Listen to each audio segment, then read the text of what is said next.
Welcome to the SBR NHL Ice Guys, Saturday, November 24th. I'm Ian Cameron for Sportsbook Review, back at it for a second consecutive day as we break down the Saturday card, which was, believe it or not, smaller than the yesterday's card. 15 games yesterday. It was an insane Black Friday slate. 11 games still tonight. Lots to break down. Alex B. Smith with me. Andrew McGinnis will be along momentarily as well. Alex, how are you on this Saturday morning? Ready for another big day of hockey, I'm sure. Yeah, huge day of hockey. It's been a wild and crazy weekend. There's been all kind of everything going on: hockey, football, basketball, you name it. Hopefully everybody here in the States had a great Thanksgiving. And so yeah, now here we are with the regular Saturday. Like I said, short slate Saturday. I guess it had to be since we've had 30 games in the previous 2 days of action. So, but some good stuff. And like I said, we were talking before the show, so I'm looking forward to breaking down what should be another fun Saturday card. All right, absolutely. And it starts at the top with an afternoon matinee affair. This is the only afternoon game on today's card. They are calling this, by the way, these afternoon Saturday games, this one particular, the European Game of the Week. These games are on primetime television in Europe in a lot of major, hockey mad cities: Finland, Germany, Russia, Czech Republic. And they're doing these these Saturday afternoon games here that are primetime games over there. And the NHL's made a concerted effort to have more Saturday afternoon games to put on primetime television in Europe. So that's why you get more Saturday afternoon games this year. This is the only one, though, for today. Washington and the New York Rangers. Washington minus 120. Road favorites, the total 5.5, shaded to the over, minus 120, minus 125. And actually, I do have an opinion on this game. I mean, we saw Holtby and the Capitals play great yesterday. Well, Holtby played great. I can't say Washington played great in the first period. Detroit was swarming the net, just couldn't really get any of their shots to fall.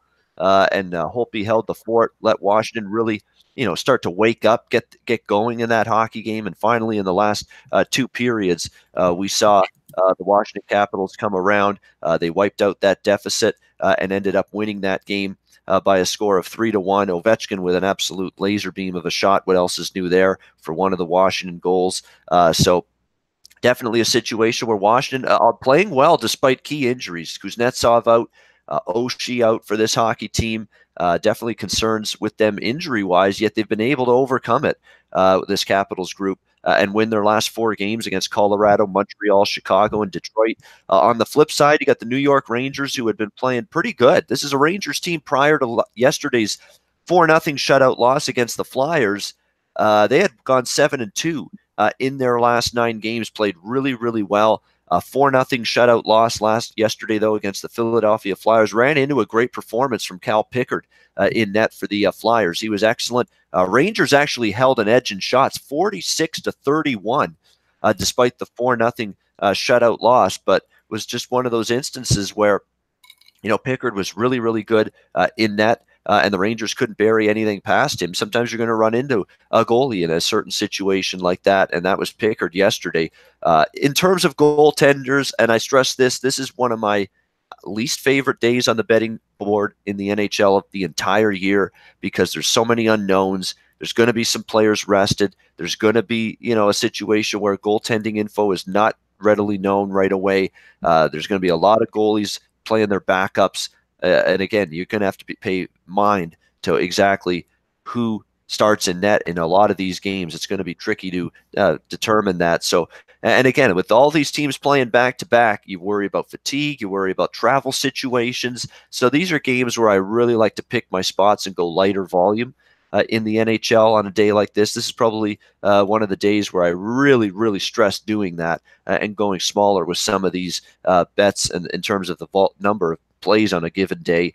That being said, I'm going to lean to the Rangers here. If I play this game from a side perspective, I will be on the New York side, because New York's been great at home. Madison Square Garden has been really, really good to this New York Rangers team. A 9-3 home record.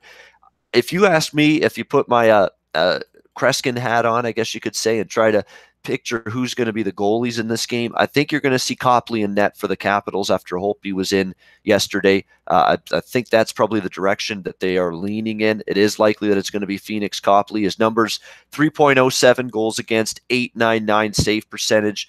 Nothing all that spectacular to write home about. Lundqvist was in net for the Rangers yesterday. I would think it's Georgiev today.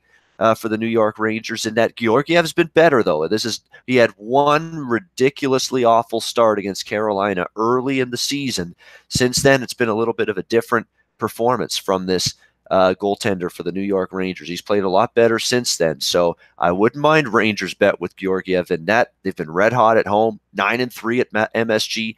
Overall on the season. So I like New York here, plus 100. You can get plus 100 with them as a home underdog price. That's definitely the way I'd be looking here in this game. We'll see where the goalie situation is. We'll see if Kuznetsov or Oshie come back into the lineup today for Washington too. But if they don't, reasons even more to like this Rangers team. With both teams, by the way, of course, on the second night of back-to-back games heading into this one. Next up, we've got Carolina taking on the New York Islanders. Carolina minus 130, road favorites in this game. And the total about 6 pretty much across the board here in this one.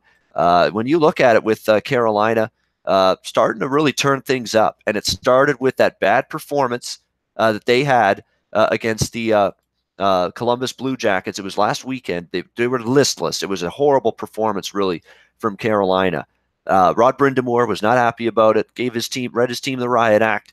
The team sort of had a little players meeting. Since then, they're 3-0, and they've played really, really well. And they've beaten some good teams. They beat New Jersey. They beat Toronto, and they beat Florida last night in a nice 4-1 win against the Panthers. So it's a red hot team all of a sudden. Rod Brind'Amour getting on their case helped spur them on a little bit, and they haven't looked back since then. They've also found some goaltending, believe it or not. Yes, Curtis McElhinney, they've been riding him in between the pipes, and he's played quite well in net for the Panthers so far, or not the Panthers, the Hurricanes so far in his few starts. Now the question is, back-to-back games, do you ride Curtis McElhinney again, or do you go back to Scott Darling? Scott Darling, suddenly the forgotten man here with this Carolina Hurricanes team. Not that he deserves to be remembered. He's a guy that didn't play well last year, was injured early this season, hasn't necessarily found it so far this season, but interesting to see where Carolina goes with their goaltending for this game. The New York Islanders coming off, a big-time win for them. 4-3 overtime win in New Jersey against the Devils, who had really started to right the ship and turn things around. A nice win there for the Islanders, without a doubt. Islanders now back home. Thomas Greiss, terrific in net. Thomas Greiss has sort of been a little bit better lately than Leonard. Leonard's sort of come back down to earth. He had a really good start, Leonard, come back down to earth. If Greiss is in net, kind of interested in the Islanders. If McElhinney's in net, I'm kind of interested in Carolina. So really, this is a game that I do not want to pull the trigger on anything in this game until I get goalie confirmations. Right now, the last I checked, we don't have any for this game at this point in time with Carolina and the New York Islanders. Projections are we see Leonard and Darling, which would make sense because, Leonard is, Greiss played for the Islanders yesterday. McElhinney played for the Hurricanes yesterday. So I think there's a chance we see a Darling versus Leonard matchup in this game. If that's the case, I actually might lean over the total in this game. But again, I'm going in a bunch of different directions here with this game until I see confirmations. It's hard to give out definitive thoughts from a betting standpoint. I could tell you that with this matchup, Leonard versus Darling, I'd probably play over.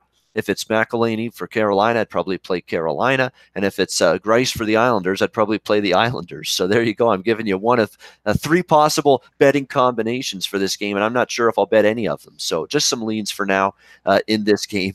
We'll see where things shake out in terms of the goals. Hey, it's that kind of day. I mean, there's a lot of unknowns. We don't know who the goalies are this early. Yeah, we've got to see morning skate info show up, and we'll see how things pan out from there. Buffalo, Detroit, next game, we've got Detroit minus 110, minus 115, home favorites, total 5.5 across the board. I was talking to Alex off air. This game looked like the worst game on the card when the season began, looking like one of the best games on the card tonight. I mean, how about these two teams, Sabres and Red Wings, red hot, both of them, especially Buffalo. I mean, they have just been absolutely terrific, found ways to win, down trailing in a hockey game, no problem. We come back to win. They've done that multiple times. 3-2 overtime win against Montreal yesterday. Jeff Skinner just continues to be absolutely just red hot. I mean, he's scoring in virtually every game. He's already almost at 20 goals, and he's been a regular 20-goal scorer, but he's going to hit 20 goals a lot faster than normal.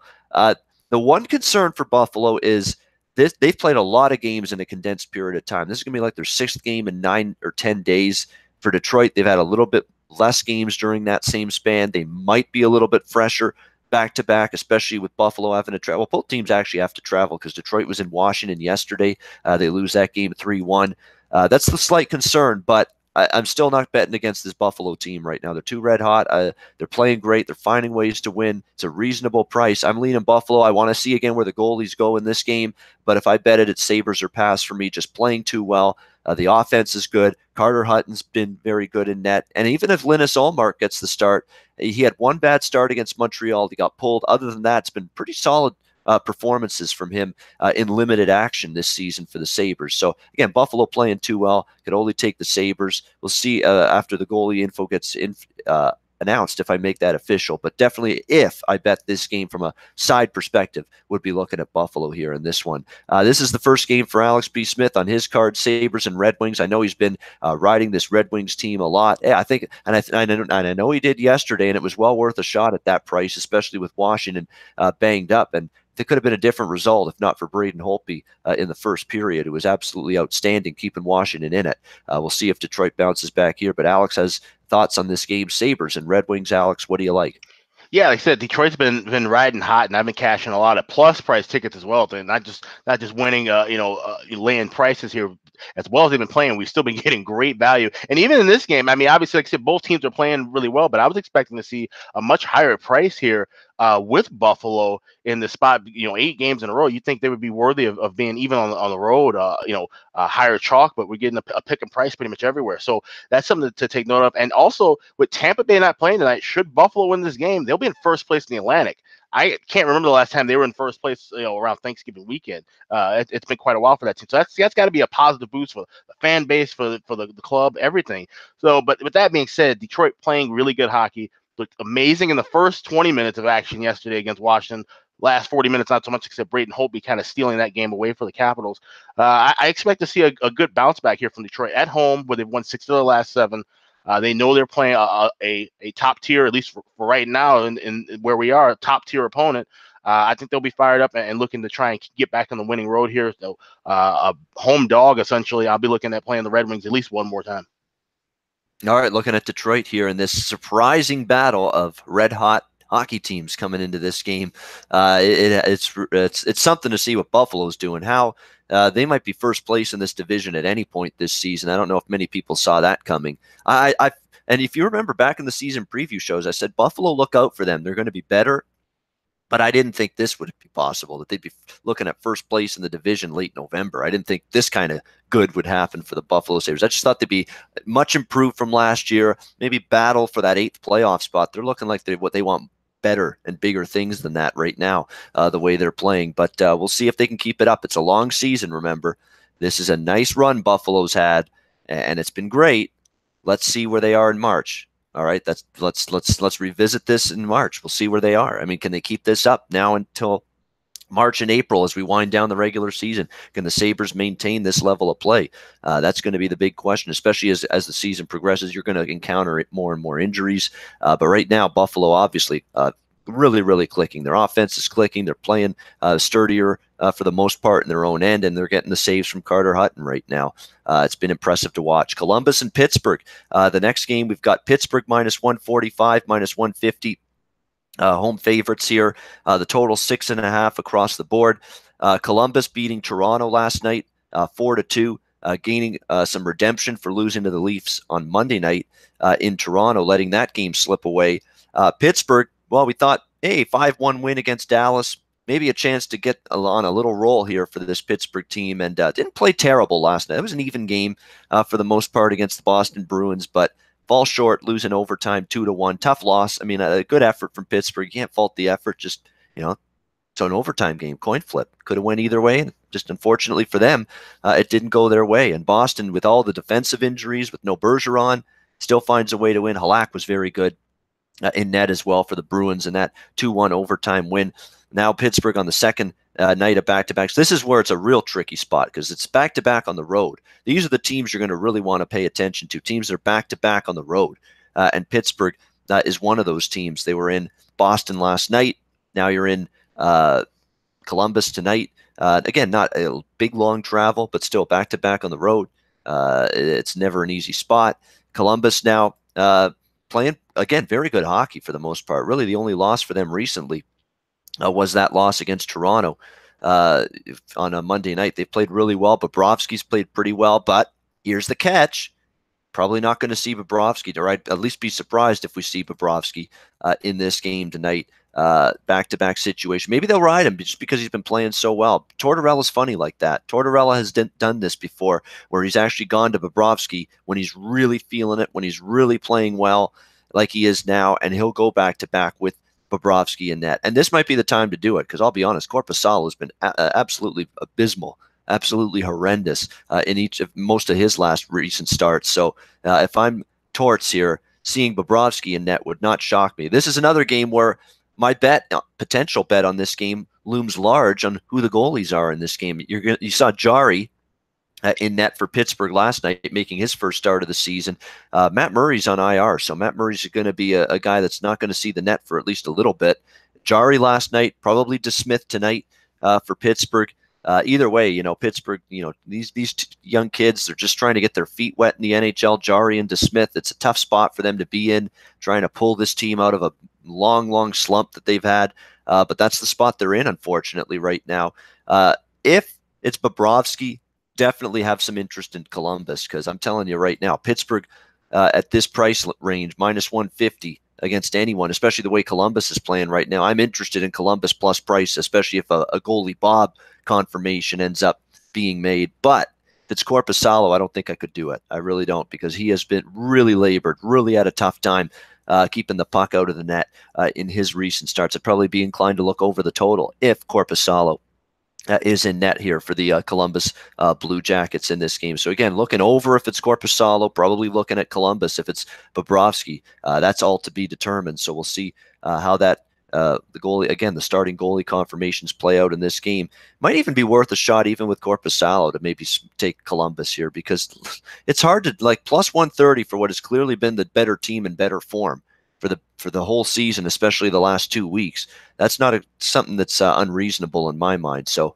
I from a side perspective, I can guarantee you there's no way, and I would play Pittsburgh regardless of who's in net tonight for the Columbus Blue Jackets, not at this -150 price. This is on Andrew's card, but Andrew looks like he's disappeared on us. Hopefully we can get him back. Pittsburgh and Columbus. He has joined the show. We want to get his thoughts on this game. Hello? There he is. He's back. All right, there we go. See you, but yeah, I didn't see you for a second there. Pittsburgh, Columbus. Yeah, it was just your still image there that was showing up. But you're back. He's back. Penguins and Blue Jackets. Andrew, what do you like here in this game?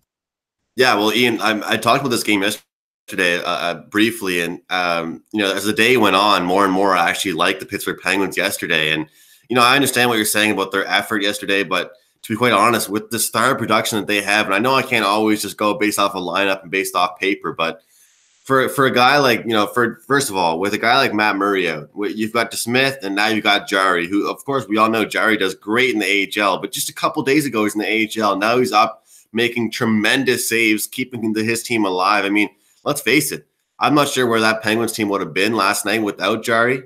I only caught the second half of that game last night, but I watched some highlights, and it seemed to me he was absolutely standing on his head.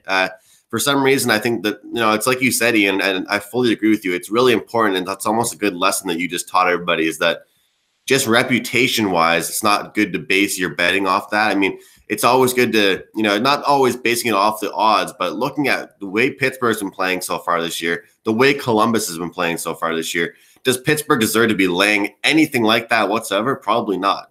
The way I'm going to look at this one is I've been having a lot of success looking at under the total of a lot of 6.5 totals. And I'm not saying that, there hasn't been any ones that have gone over when there's been a 6.5 number, but I think in this one right now, with the production we're getting from Kessel, from Malkin, from Gensel, from those kind of guys, even Letang's having some off games right now. I feel like he's been sloppy in his own end. I feel like this team can't produce, and if they're going to have to pick up a win, it's going to be a lower scoring game. I just, as great as Columbus looked against the Leafs, and as crappy as Pittsburgh looked as far as production wise last night, I just can't see this one just all of a sudden, just changing overnight. All of a sudden, Pittsburgh comes up with 4 goals. I just can't see it. I see a lower scoring game. But I'm gonna pull the old special I've pulled before on this show, and I think it could start off fast, there's a possibility for a first period over, and then it could just settle down. So that's kind of the way I look at this game. I'm going to stay off the side, but my stronger lean with this one would be under 6.5. I always like to, try and find a reason why I shouldn't take an under 6.5. 7 goals is a lot of goals, even still in this day and age in the NHL. And I think that, with Pittsburgh, the way they're playing right now, again, I'll keep mentioning it, but I don't go to a lot of NHL games in person living out here in Halifax. When I saw them play Ottawa, Ian, they looked like they had no defense. I mean, they let the Ottawa Senators score 6 goals on them. And then the next game, they went out and they dominated. So, I mean, it's one of those things. It's one of those things for me where I just think that this Pittsburgh team's production's not there. And 6.5 is way too high of a total for this one. Like you said, Pittsburgh's far too juiced. I wouldn't take them at all. I would look at maybe a plus 1.5 on Columbus and, parlay that with something else. But that's a weird game for the sides in my eyes. And like you mentioned, it's a weird day as far as goaltending matchups and starting goalies. There's so many teams that played last night. Obviously, we know how big that card was that we don't even know who's starting. And we're doing this show so early, so it's great to get some breakdowns, but it's hard to narrow in. That's the one drawback on a day like this, doing the show at 9 a.m. Eastern time. It really is. You just have the morning skates are 10 a.m., 11 a.m. Eastern time, noon for the games that are on the West Coast, noon, 1 p.m. Eastern time for the games that are on the West Coast. So, you just don't have that info. Injury info is not known. There's some guys that in the morning skate, all of a sudden you don't know they're injured going into the morning skate. Then all of a sudden, oh, this guy, has been nursing something or banged up something the other day in practice. And the morning skate, he's not there. And suddenly he's not in the game that night.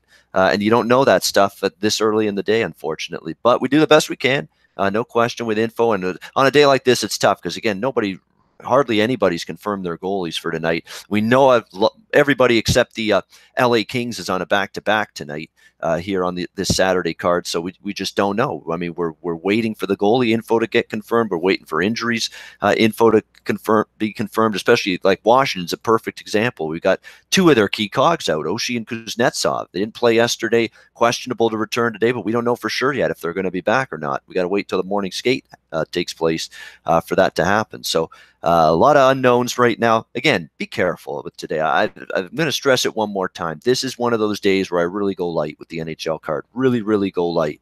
It's a very tricky day. And with both teams on back-to-back except LA, all teams on back-to-back except LA, every team reacts to back-to-back games a little bit differently. Some are better at these back-to-back spots. Some are not as good.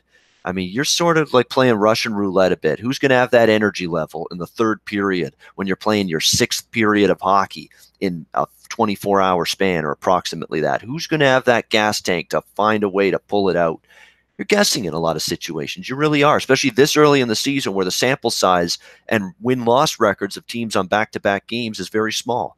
Okay, the team's 2-1 on back-to-back. So what? That's 3 games. What kind of sample size is that?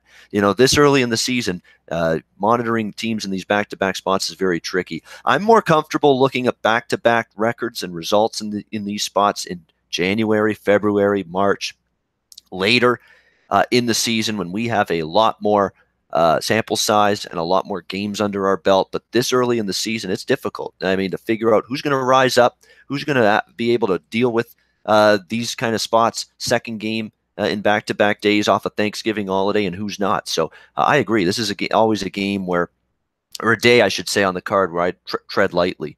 Doesn't mean you have to, but it's what I would recommend. I mean, tread lightly. You don't have to have 7 or 8 bets today. Tread lightly with this card. I'm planning on doing that myself. Chicago, Florida. Next up, we've got Florida minus 155, minus 160. A line starting to climb a little bit on the Florida side. 5.5 shaded to the over. Money pouring in on Florida, even with Roberto Luongo getting hurt last night. That tells you the sorry-ass state of the Chicago Blackhawks right now. Florida, how are you going to do Alex like that? How am I going to do it? I know. He's not lying. He's not lying. He saw that shit show last night in the first period defensively. My goodness. Thank goodness Tampa Bay had mercy on their souls last night and decided we won't go after more after the 4 goals we put up in the first period. Thank goodness for that. But, yeah, Chicago obviously in a world of hurt, having a tough time. It's been rough for Jeremy Colleton as he's taken over behind the bench for Coach Q. who continues to tailgate with fellow Chicagoans at Bears games. That's always great. It's still great to see. But yeah, I mean, Chicago's having a tough time. Luongo, though, injured last night. I think you're going to see James Reimer. He finished the game against Kakalaki last night. He was scheduled to get this start all along against Chicago. I think he's going to get it here tonight for Chicago. Corey Crawford was in net last night. I mean, Corey Crawford's numbers, believe it or not, since he's come back from injury, are really not all that good. But how can you blame it all on him? I mean, it is just an absolutely disastrous dumpster fire blue line. Nobody knows that better than our good friend Alex here. I mean, it's just wayward clearing attempts, failure to knock somebody down in front of the net. Could you clear the front of the net? Would it kill you to get someone out of the way? Let your goalie see a shot for a change. I mean, that's been all kinds of problems right now for Chicago, just defensively. I mean, they've just been absolutely horrendous. I mean, I feel bad for Keith and Seabrook because, believe it or not, they've lost a few steps, both of those guys, Keith and Seabrook. They've been stalwart pillars of strength on that blue line for years, but they don't have it like they did a few years ago. They've regressed a little bit. Again, they've played a lot of games, a lot of mileage on those bodies, and nobody else is stepping up playing well. I mean, all I hear is that Forsling's a decent prospect on the blue line. I don't see it. Jan Ruda, Eric Gustafsson, I think, is a little bit of a slow, plodding player. Brandon Manning, physical presence, not much else. It's just a lot of guys that are equipped to play defensive hockey in the 80s and 90s, not 2018. You got to be able to skate. You got to be able to move your feet. And unfortunately, not enough of these guys are doing that here for Chicago right now. This is a game Florida's got to get. I mean, Florida's had a really rough time of it. The last few the games, it's been a rough week for Florida outside of the win that they had against Ottawa. Again, an Ottawa team that doesn't play a lick of defense. That was the only win that Florida's had. By the way, that's also the only 6.5 these days where you're safe playing an over. It's when the Ottawa Senators are involved, and we saw that last night against Dallas. Unbelievable there. But yeah, I mean, when you look at it with the Chicago Blackhawks, the second night of back-to-back on the road for them, that's a tough spot. The defense is bad. Florida's desperate for a win. Reimer's capable, given the way Chicago is struggling so mightily to score goals. I mean, Colleton made the decision to load up the top line, Saad, Kane, and Taves all on one line. That's desperation, all right, because he realizes that the four lines, when they were a little bit more balanced, weren't doing a thing. He's trying to load up the offense on one line, but boy, that leaves the second, third, and fourth line on the Chicago, paper thin. In terms of scoring goals, paper thin. There's one guy outside of that top line, Saad, Taves, and Kane, that would put some fear into me, and that's DeBrincat. That's pretty much it. I mean, it's just not very good right now for the Chicago team. Not offensively, not defensively. I know the goaltending's been not great, but I think it's more product of the players in front of the goalie than the goalie. Probably Cam Ward. I would think Cam Ward tonight on a back-to-back will be in net for the Chicago Blackhawks. Not confirmed yet, but I would expect him. I could see this going over. I'm actually a little surprised this total's 5.5 here. I could see this going over the total here. If I get a 5.5 to work with, the one concern is Chicago's not been good offensively, but Florida's not been overly great defensively. This has been a terrible week for them defensively. They gave up, 5 goals to Ottawa, 7 to Tampa, 4 more to Carolina last night. If Chicago's got to show you something in terms of putting the puck in the back, finding the back of the net. If they're going to do it, it has to be tonight with Reimer in net instead of Luongo. It has to be tonight, and it's not like Reimer was great in the last start he got, which was against Ottawa. He gave up a lot of goals in that game, so I'm going to go over 5.5. This is definitely going to be a play for me. I think regardless of who's in net, I'm going to be looking at this game over the total 5.5. Chicago and Florida. Let's get to Alex B. Smith. I give him a chance to rant about this Hawks team because what I saw last night was just this is professional hockey on the blue line right now. I don't buy it from what I saw against Tampa Bay last night, especially in that first period. Alex, Chicago, a tough spot here. They go to take on this Florida Panthers team. What are you seeing from those beleaguered Hawks right now? I mean, the only thing you could be looking at here is the over, like you mentioned. This is a Hawks defense that's getting worse period by period. Like you said, Keith and Seabrook, as long as they've been working hard, there's no reason, at this time in their careers that they should even have to be the top 2 D-men, especially Keith. Keith's a guy who, will give you 25, 30 minutes when needed, but you can't just ride him down at the tail end of his career like this. This is a guy who probably could have, if he was playing with a balanced team, balanced blue line, he'd be a second line guy, could probably play 3 or 4 more years. But instead, he's probably going to be done after this season, if not next season, because he's just getting completely worn down. Like I said, all the rest of the guys behind him, there's a bunch of nobodies. Brandon Manning. He said Jan Ruda looked good at times. He's still young. He's the one bright spot on that blue line that could maybe do something over time, but he's not a number one defenseman. He's definitely not going to take the reins from Keith Seabrook anytime soon. So it's bad. Obviously, Corey Crawford, bless him. I mean, he's doing all that he can, coming back from his injury. Like I said, numbers don't reflect it, but he's made some heroic saves. Even last night, they gave up 4 goals in the first period, but he made 3 highlight reel saves, a couple of robberies with the glove.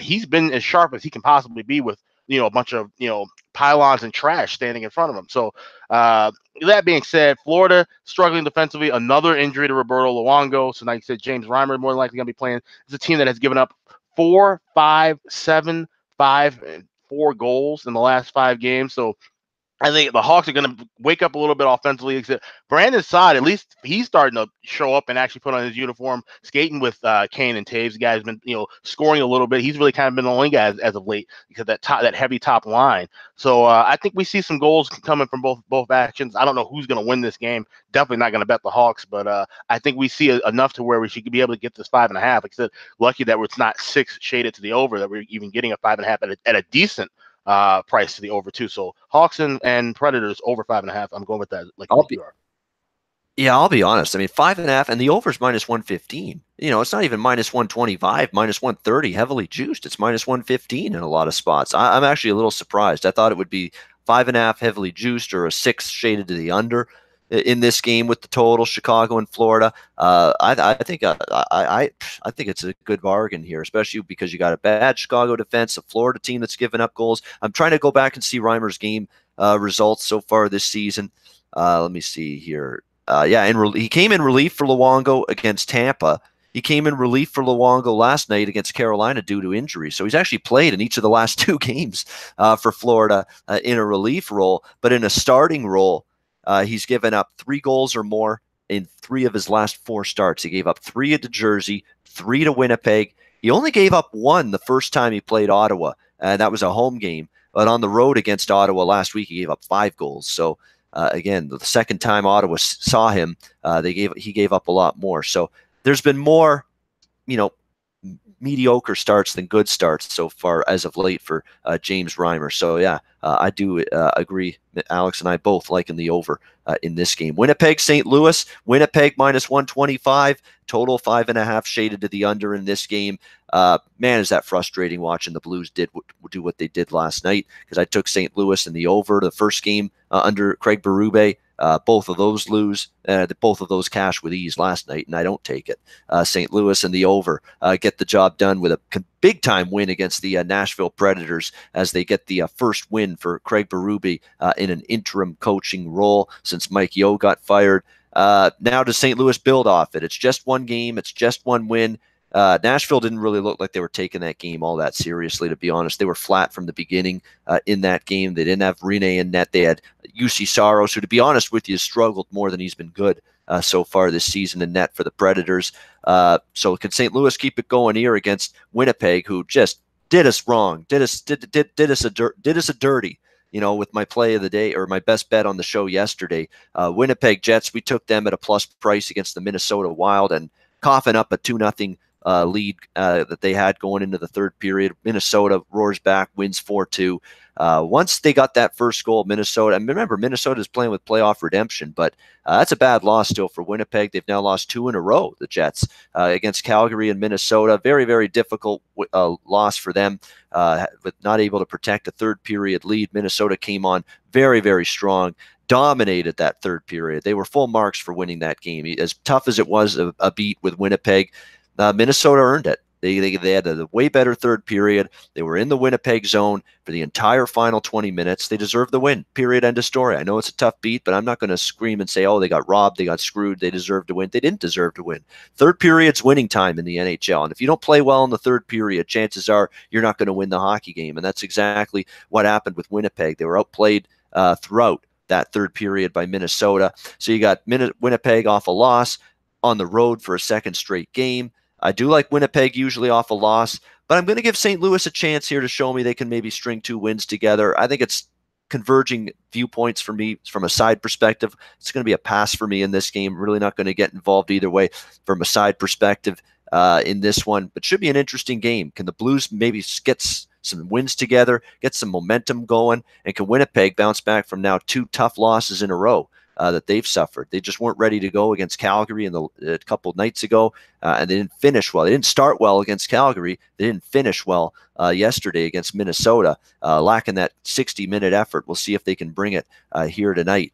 Let's see who's involved with this game. I believe both Alex and Andrew are. Let's get to Andrew first with Jets taking on the Blues.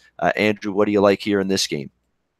Yeah, if you remember yesterday, Ian, probably the longest that I spoke yesterday on this show was about the St. Louis Blues, and that I was disgusted with their play. I thought that they were, just a team that had so much talent that's been underachieving so much. And then, like you mentioned, I was on that over too in their first matchup with the Preds, and all of a sudden now they come out and put up a good performance. But look, in my eyes, it's one of those spots, Ian, and it's almost the same kind of thing where maybe you and I should have just waited one game.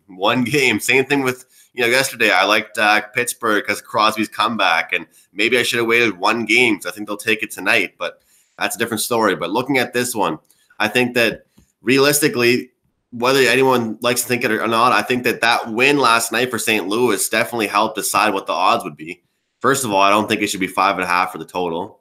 And second of all, I don't think we should be getting the odds that we're getting whatsoever for Winnipeg. I mean, this is a team that still has far more depth, far more scoring capability, and on top of anything else, a way better blue line.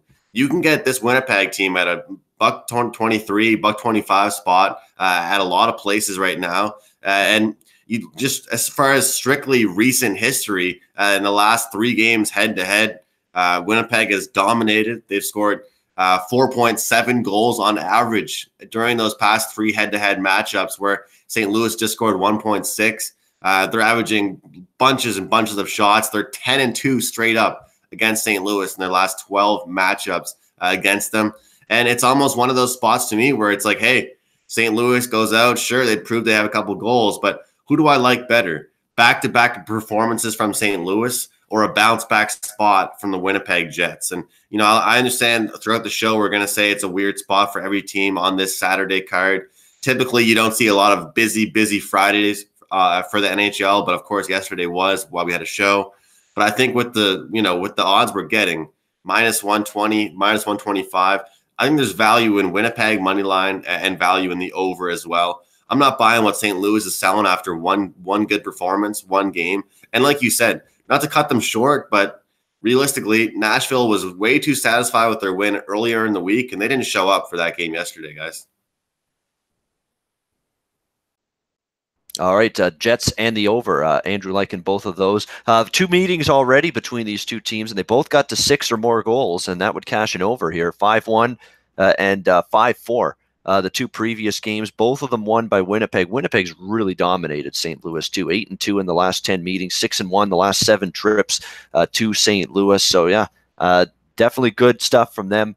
But right now they do not look like they're totally in sync. Even the games they've won, Winnipeg, they've not played exactly phenomenal even in the wins, other than Vancouver, who are just battered and are struggling mightily. I mean, they've actually been outshot in most of their games. Colorado, they beat them but got outshot. New Jersey, they beat them but got outshot. 3-1 Washington win, they got outshot. The loss against Buffalo, they got outshot in that game.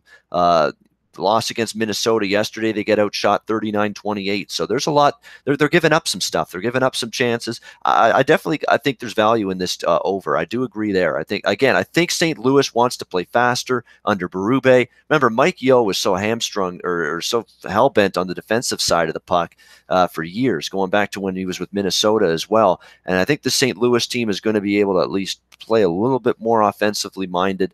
They did have chances in the game in Nashville that they lost 4-1, but they didn't bury them. They finally buried some last night. Goalie-wise, I think you're going to see Brossoit in net for the Winnipeg Jets. Very, very would be surprised if it's Hellebuck again, because he got the start yesterday for the Jets. Now, for the Blues, it was Jake Allen yesterday. He played well. but do they go to Chad Johnson in net? And Allen's played better lately. I see this as a downgrade if they go to Johnson in net for the Blues tonight. So again, this is a game where I've got that over earmarked for sure. I might leave the side alone, but I'm definitely looking at over if we get the goalie combinations I'm looking for here in this game. But Andrew liking Winnipeg here at minus 125 and the over, which you can get plus 105 over 5.5 in that game. Boston, or let's get to Alex. Alex is also involved here, Jets and Blues here on this card. Alex, go ahead. What do you like here? Yeah, just kind of echoing the same thing that Andrew said. I like Winnipeg. The over makes a lot of sense too. Now you break it down, like you said, with the goaltending matchups. Brossoit, he's in net. He's the guy who's won 3 of the last 4 games. His starts rather. So that's something to positive look for. This is a St. Louis team, like I said, they're trying to open things up a little bit more. Berube behind the bench. But they're still struggling overall, and they've lost 8 of their last 10 division games as well. So this is, you got 2 teams that are toward the bottom of the Central. Obviously, Winnipeg was one team that was expected to be near the top right now. So I think this is a bigger game for Winnipeg, trying to close out the end of a 4-game road trip. I would look at, as you said, you're only not laying a ton of money here, only laying $1.25. So I would look at the Jets here in this spot. All right, rivalry renewed. Original 6, Boston, Montreal. Next up, Boston minus 115 on the road, 5.5 the total in this game. This is a pass for me. It's tough because Boston's on the road. I don't trust them in the road chalk roll, but starting to see Montreal have a little slide for the first time this season, a little extended slide, a little extended losing streak. And we'll see now if, the doubt starts to creep into this team's mind a little bit. Tough overtime loss yesterday against the Buffalo Sabres. We'll see if they can bounce back at home. I'd lean slightly to Montreal. I think it's a little bit of a better spot for them than it is for Boston, who are still depleted on the blue line. 4 regulars out. Patrice Bergeron still out. They managed to overcome it with a real gritty, gutted out effort in winning against Pittsburgh last night. We'll see if they can do it again here. 5.5 total. I'll tell you, 5.5 with Montreal these days is always interesting to look over, but not so much with this Boston team. I mean, Boston is trying to really, really hunker down defensively with all the injuries. They're really trying to play a grinded out, slow, methodical style. We saw it in their 2-1 win against Pittsburgh yesterday. It worked out. So no play on the side. No play on the total for me. I'm actually, even though it's not on Andrew's list of games, give him a chance to voice an opinion on his Habs here, taking on the Bruins. Anything you like in this game or want to see tonight? Yeah, well, I mean, first of all, I appreciate you giving me the time to talk about this because I didn't have it on my list. But I got to say, I saw a tweet and it really stood out to me, guys. How often do you guys think that teams and coaches actually practice 3-on-3 hockey in their off time, in their spare time? Because I don't think Claude Julien's done it for a second since training camp.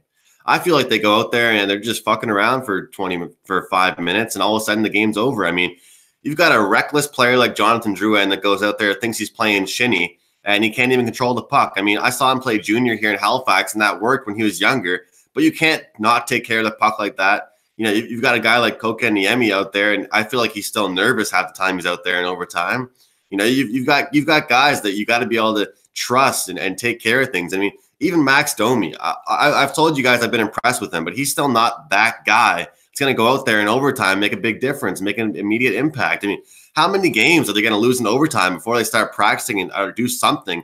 I mean, let's face it, guys. I mean, you're still getting a point, but I think a W is better than an L in the column. That's for sure. No matter what, if you're getting a point or not. But yeah, it's like Ian said. I mean, for me, if you're going to get my input on this one, I would just say, hey, look, 5.5. These 2 teams.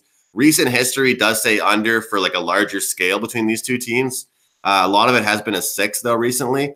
But again, this Boston team's been trying extraordinarily to try and keep, well, I'm not from a betting perspective, but they've been trying to keep things lower scoring, especially with Halak playing really well. And they've had a banged up D-core for a while. They've got some guys back now. And it was an immediate impact. I think those D guys made a huge impact in last night's game, but they're missing Bergeron. And I always talk about when they're missing Bergeron, it's not just offensively, it's defensively as well. In my opinion, he's one of the best 2-way players in the entire league. It goes unnoticed a lot. He really shows that internationally.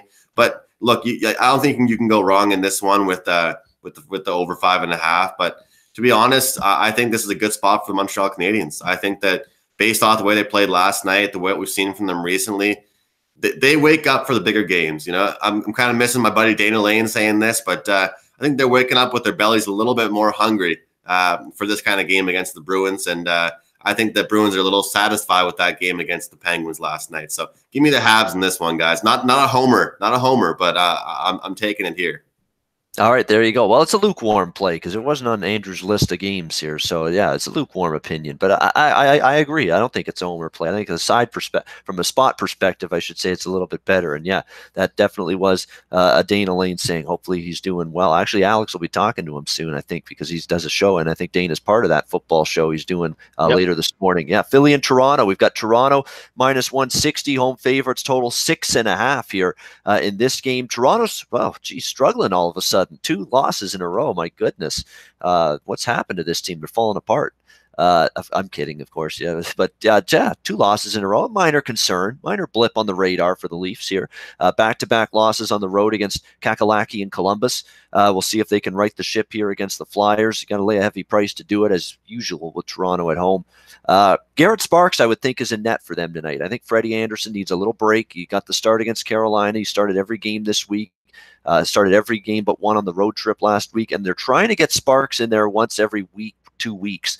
And this is right around that time, especially with the Leafs on a back-to-back, that I think you'll see Garrett Sparks in that, who did win his last start against the Anaheim Ducks. For Philly, it's, Russian roulette, spin the wheel. And whatever it comes up, that's going to be your starting goalie for this team, because Neuvirth's still out, Elliott's still out. You're looking at either Alex Lyon, Calvin Pickard for a second straight game, or Anthony Stolarz was just recalled from the American Hockey League. So there's one of 3 potential goalies here that could be in net for the Flyers. So it's time to play Name That Flyers starting goalie. Da, da, da, da, da, da, da, da. We'll see who it ends up being tonight here for the Philadelphia Flyers. I have no clue. So until I do know, nothing on this game. Toronto could light the lamp a lot. They've lost 2 in a row. They're hungry, chomping at the bit. They're at home. Maybe they come out firing here and put some goals on the board. But again, 6.5. You have to pay a premium here. Premium. You got to pay a premium here to look over the total here in this game. I love that game show. Well, that's the thing that pops in my head. I mean, it's like just one of these guessing games with the Flyers goalie situation. It's unbelievable. I lean over the total still, but again, 6.5s are very, very difficult. Yeah. I mean, definitely.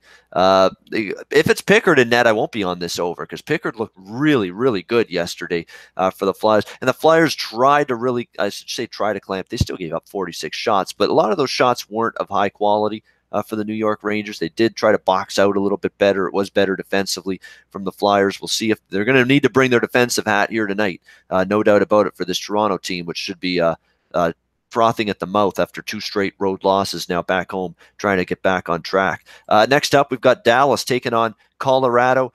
Colorado minus 150 home favorites here, 5.5 shaded to the over. I don't want to step in front of Colorado right now. This team's feeling it. They're in a good groove, good roll, playing great hockey. No question about that. Dallas has not been all that sensational lately on the road. They did pick up a win last night against Ottawa, 6-4 at home, but everybody's scoring goals and for the most part winning against Ottawa. We can't overreact to that too much from a Dallas perspective. It's going to be tough for them now going on the road here in this game. Total 5.5. I think you're going to see Varlamov in net. It was Grubauer last night, got the start and the win for Colorado against Arizona. Probably back to Varlamov, who's had a pretty solid season. He's got some of the better numbers, actually, Varlamov, from a goals saved above average. That key metric for goalies. He's got a very good stat there. So he's played well. I would only be interested in Colorado in this game, but minus 150, I wouldn't lay that. If you like Colorado, I recommend regulation line or puck line if you're going to go that route. San Jose, Vegas. We've got San Jose minus 120 road favorites in this game, total 5.5 across the board, minus 120 shaded to the over.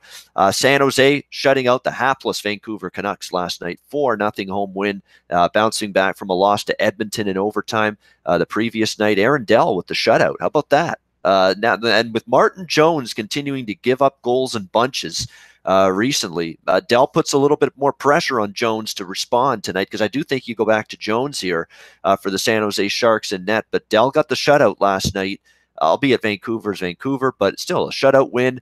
The other goalie struggling. That's a chance for Dell to throw his hat into the ring, so to speak. Like, give me more starts, especially with Martin Jones, giving up 3 goals or more in a lot of his recent starts. But I think you're going to see Jones tonight back-to-back for San Jose now in Vegas. They got the win Vegas last night against Calgary. It was a big revenge situation for Calgary, or for Vegas rather, after losing big in Calgary early in the week. Golden Knights get the job done, played very well defensively as well. Fleury was in net, played well. Now the question is, for Gerard Gallant, this is one of the biggest goalie questions of the day. If it's Fleury in net again, he might go with Fleury in net again, because I know Malcolm Subban was just an absolute disaster area in his last start. It was horrible from him, what we saw from him in net. And actually, he had been okay at certain times earlier this season, but that last start was just an absolute disaster. And for the season, Vegas is 0-4 in Subban starts. He's got a 4.02 goals against average, 859 save percentage. Not the numbers I want in my starting goaltender. So I'll tell you right now, if Subban is in net, could only bet San Jose from a side perspective, and probably could only bet over from a totals perspective in this game. We'll see where the starting goalie are announced, where it lands. But if it's Subban, and it might be, I think it is, but with Fleury playing well and getting the win last night, would it shock me if he's in again a second straight night? No. I'm going to assume it's Subban. If it is, lean San Jose, lean over in this game for me. Andrew's involved with Sharks and Golden Knights tonight. Andrew, what do you like? Yeah, the fact is with this one, you gotta really wonder if it is Subban. You gotta wonder when you're gonna get a good performance out of him, because he was so good last year. He was consistent. He was a good, solid backup tendy, and I feel like there's so much pressure being behind Marc-Andre Fleury, especially with this team struggling a little more this year, especially on the road.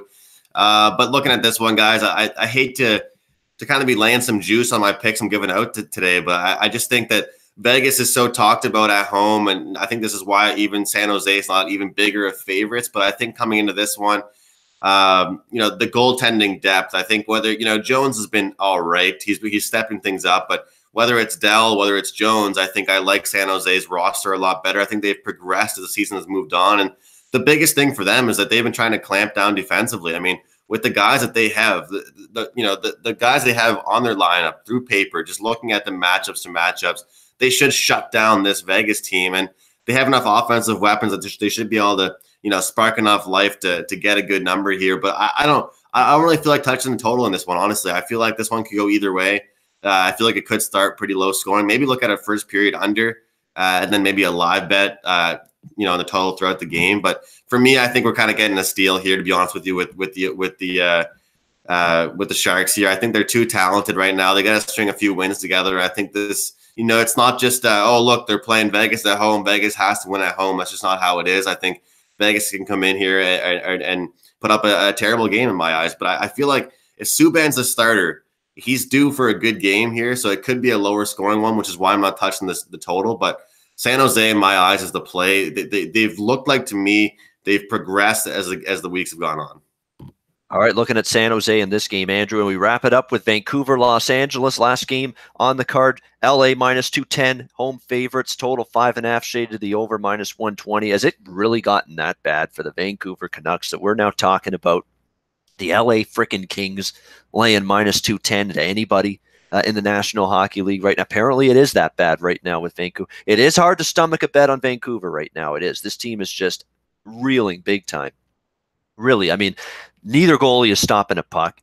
Their defense is just terrible in front of their goalies, and that's been the biggest problem. They've given up way too many goals of late, and their offense has not been bailing them out like they did earlier in the season. We've seen Vancouver's offense sort of slow down a little bit in recent weeks, and the result is just an awful losing skid right now for the Vancouver Canucks. That being said, I would take a small flyer, if anything, with Vancouver before I ever consider laying minus 200 here with the LA Kings. That's an absurd price for this hockey team.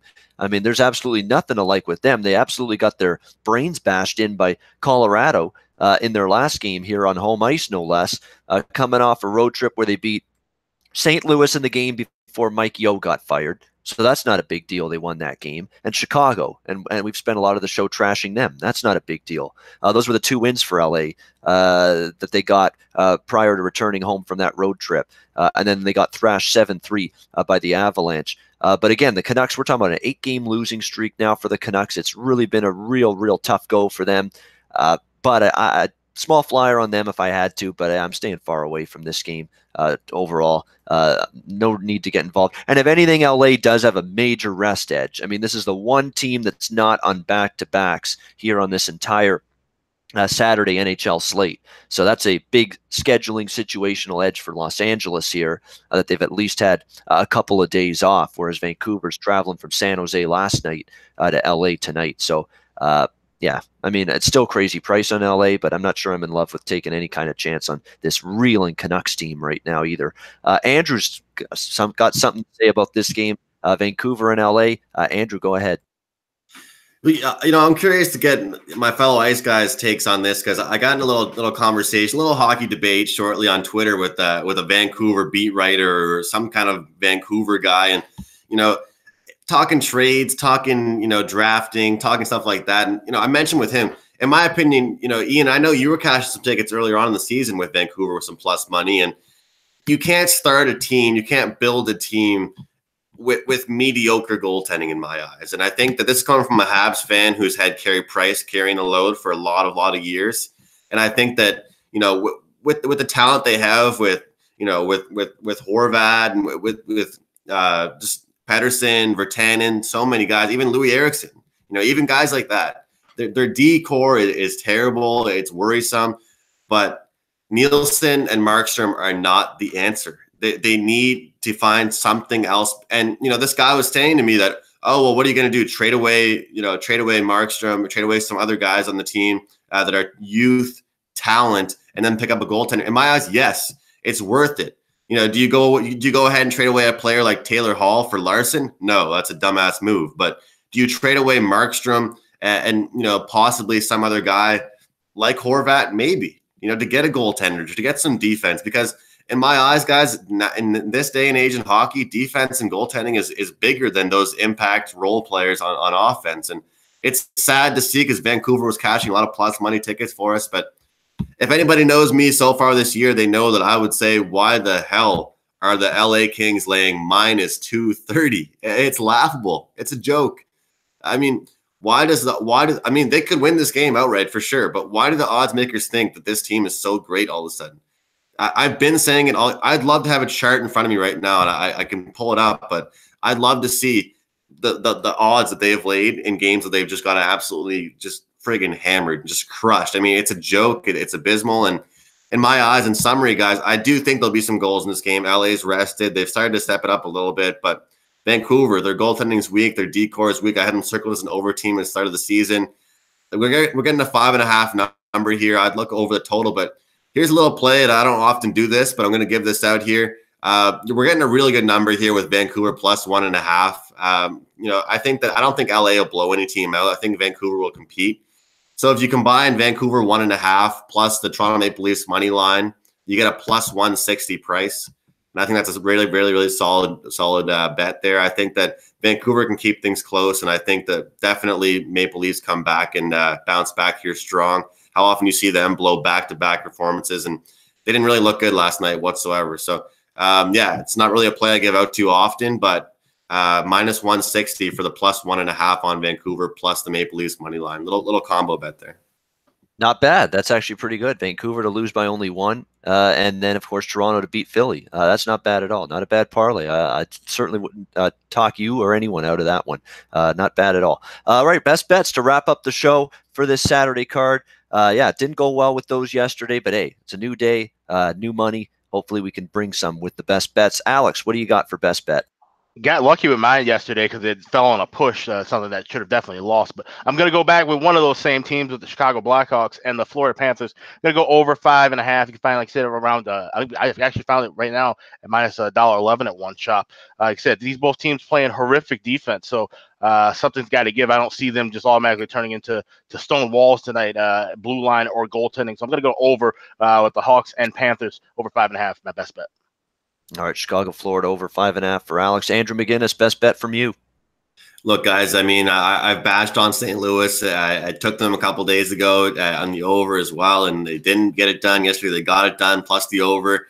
Today, we're going at Winnipeg. I think Winnipeg's coming off a pretty crappy performance, not their best of the season so far, and we're getting decent odds here with the $1.23. So Give me the Jets here. I don't see a back-to-back good performance from this St. Louis team.